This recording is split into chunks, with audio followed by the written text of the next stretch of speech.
కాచితివి యేసయ్యా దాదాపు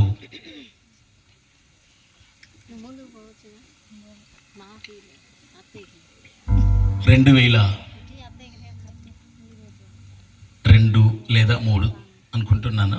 నాకు 2002 ప్రాంతంలో అనగా ఆ కాలంలో దాదాపు 23 సంవత్సరాలు ఈ పాట పాడి రీసెంట్గా యూట్యూబ్లోకి వచ్చింది. అప్పటికే ఏ సంఘాలలో పాడేవాళ్ళు ఆర్థిక స్తోమతను బట్టి పాట రికార్డింగ్ చేయడానికి ఆలస్యం అయిపోయింది. సంవత్సరాలు పట్టింది. దేవునికి స్తోత్రం కలుగును గాక. ఆ పాట పాడుతూ ప్రభుని ఆరాధన చేసుకుందాం. హల్లెలూయా. ఈ పాట పాడే ముందు అప్పుడున్న పరిస్థితుల్లో, నాకు ఎదురైన పరిస్థితుల్లో, కన్నీటిలో, ఒంటరిగా ఉన్న పరిస్థితుల్లో, అనారోగ్య పరిస్థితుల్లో,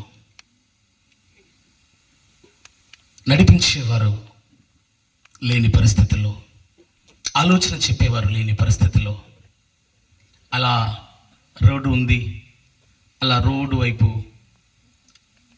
అలా ఏడ్చుకుంటూ పాడుకుంటూ ఎప్పుడూ అలా పాడుతూ వెళ్ళిపోయేవాడిని, ఏడుస్తూ.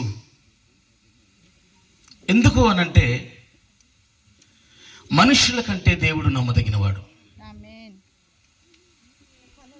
అనేక సందర్భాల్లో శరీర రుగ్మతల్లో నేను బలహీనమైపోయినప్పుడు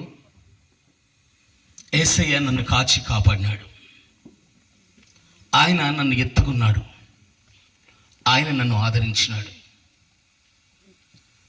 ఏ రోజు కూడా నా జీవితంలో ఆయన నన్ను విడిచిపెట్టినట్టుగా నేను చూడలేదు. అందుకోసమే ఆ పాటలో కొన్ని పదాలు వస్తాయి, అయ్యా నువ్వు నన్ను ఎప్పుడు విడిచిపెట్టలేదయ్యా అని.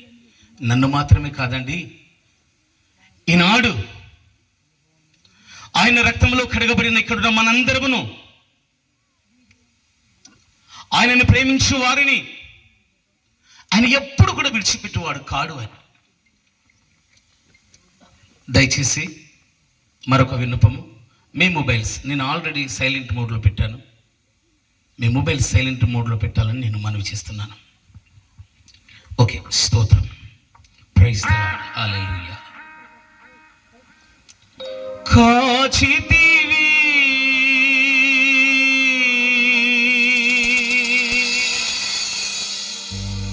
యేసయ్యా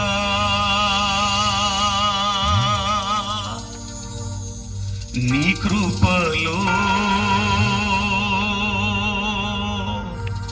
నడిపితివి